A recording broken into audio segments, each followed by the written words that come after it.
తెలంగాణ ప్రభుత్వం బీసీలకు 42% రిజర్వేషన్ కల్పిస్తే ఆర్డినెన్స్ తెస్తే సంబరాలు చేసుకోవడానికి కవిత ఎవరంటూ మల్లన ప్రశ్నించిన సంబంధించిన ఆడియో కావచ్చు, విజువల్స్ కావచ్చు మనం బిగ్ టీవీ స్క్రీన్ పై చూడడం జరిగింది. మెదక్ జిల్లాలో జరిగిన సభలో ఆయన కవిత ఉద్దేశించి చేసిన వ్యాఖ్యలకు సంబంధించి ఇప్పుడు ఈ వివాదం రాజుకుంది అని చెప్పుకోవచ్చు. ఈ వ్యాఖ్యలకే అనుచిత వ్యాఖ్యలు చేశారంటూ కూడా అటు బీఆర్ఎస్ జాగృతి కార్యకర్తలైతే అక్కడికి వచ్చి దాడి చేసిన దృశ్యాలు మనం చూడడం జరిగింది. అయితే మల్లన్న ఏదైతే ఎమ్మెల్సీ కవితపై అనుచిత వ్యాఖ్యలు చేశారు దానికి మేము నిరసనగా ఈ విధంగా వచ్చామంటూ కూడా జాగృతి కార్యకర్తలు చెప్తూ ఉన్నారు. దీనికి సంబంధించి వాళ్ళంతా కూడా కార్యాలయంపై అటాక్ కూడా చేయడం జరిగింది. అడ్డుకుంటున్న సెక్యూరిటీపై కూడా వాళ్ళు దాడి చేశారు. మరోవైపు ఫర్నిచర్ అంతా ధ్వంసం చేసి అద్దలను పగలగొట్టి వారంతా కూడా అక్కడ ఆందోళనకరంగా వాళ్ళంతా కూడా ఉద్రిక్తత పరిస్థితి క్రియేట్ అయ్యే విధంగా కూడా వాళ్ళు బిహేవ్ చేశారు అని చెప్పుకోవచ్చు. మొత్తంగా మల్లన్న కార్యాలయం అంతటా కూడా రక్తపు మరకలు కూడా కనిపిస్తున్నాయి. వైపు మల్లన్న చేతికి కూడా గాయమైంది. కొందరు జాగృతి కార్యకర్తలకు కూడా అద్దాలు, ఫర్నిచర్ ధ్వంసం చేస్తున్న సమయంలో గాయాలైనట్టు కూడా మనకి సమాచారం అందుతుంది. అయితే ఏదైతే మెదక్ జిల్లా సభలో కవితను ఉద్దేశించి మల్లన్న చేసిన వ్యాఖ్యలు అనుచిత వ్యాఖ్యలంటూ కూడా జాగృతి కార్యకర్తలు ఈ నిరసన దిశగా కూడా వాళ్ళు ఈ ఆందోళన చేసినట్టు కూడా చెప్తూ ఉన్నారు. మొత్తంగా ఒక్కసారిగా తీన్మార్ మల్లన్న ఆఫీసు ప్రాంగణం అంతా కూడా భయాందోళనలో ఉంది అని చెప్పుకోవచ్చు. ఎందుకంటే ఆ ఆఫీసు 5th ఫ్లోర్లో ఉంటుంది. అలాగే కింద సామాన్య జనం తిరుగుతూ ఉంటారు. ఒక్కసారిగా ఫైరింగ్కి సంబంధించిన ఏదైనా సౌండ్ వచ్చినప్పుడు సాధారణంగానే సామాన్య ప్రజలు భయపడే అవకాశం ఉంటుంది. ఒక్కసారిగా 5 సార్లు గాల్లోకి గన్మెన్ కాల్పులు జరపడం అక్కడంతా కూడా ఆందోళనకరంగా మారింది అని చెప్పుకోవచ్చు.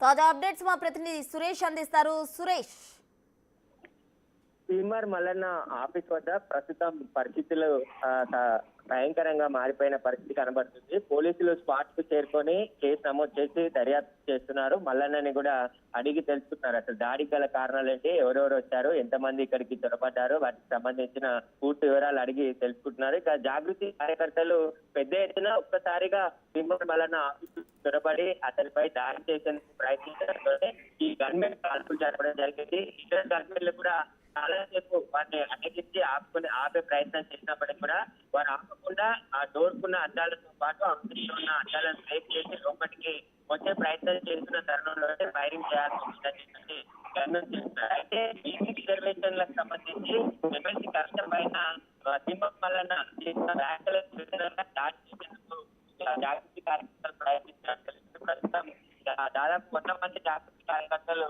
తీన్మార్ మల్లన్న దాడికి ప్రయత్నించారు. అప్పుడే గన్మెన్లు అడ్డుకునే ప్రయత్నం చేసి గాల్లోకి కాల్చడం జరిగింది. ప్రస్తుతం పోలీసులు అయితే ఘటనా స్థలానికి చేరుకొని పూర్తి పరిస్థితిపై ఆరా తీస్తున్నారు.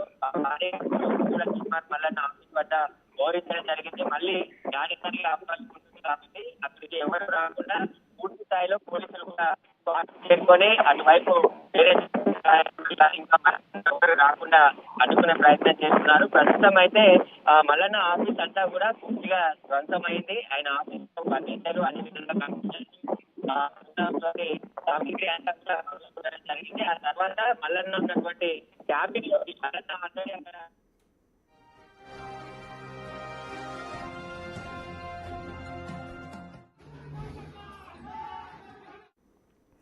తీన్మార్ మల్లన్న కార్యాలయంలో ఫర్నిచర్ ధ్వంసం చేశారు జాగృతి కార్యకర్తలు. తీన్మార్ మల్లన్న ఎమ్మెల్సీ కవితపై అనుచిత వ్యాఖ్యలు చేసినందుకు నిరసనగా వాళ్ళు ఈ పని చేసినట్టు కూడా చెప్తున్నారు. అయితే ఎమ్మెల్సీ తీన్మార్ మల్లన్న కార్యాలయంపై వాళ్ళంతా దాడికి దిగారు. అయితే దాడికి యత్నించే సమయంలో సెక్యూరిటీ అడ్డుకునేందుకు ప్రయత్నించిన క్రమంలో వాళ్ళు సెక్యూరిటీపై కూడా దాడి చేయడం జరిగింది. మరోవైపు తీన్మార్ మల్లన్న ఆఫీస్ అంతా కూడా ఫర్నిచర్ ధ్వంసం చేశారు. మరోవైపు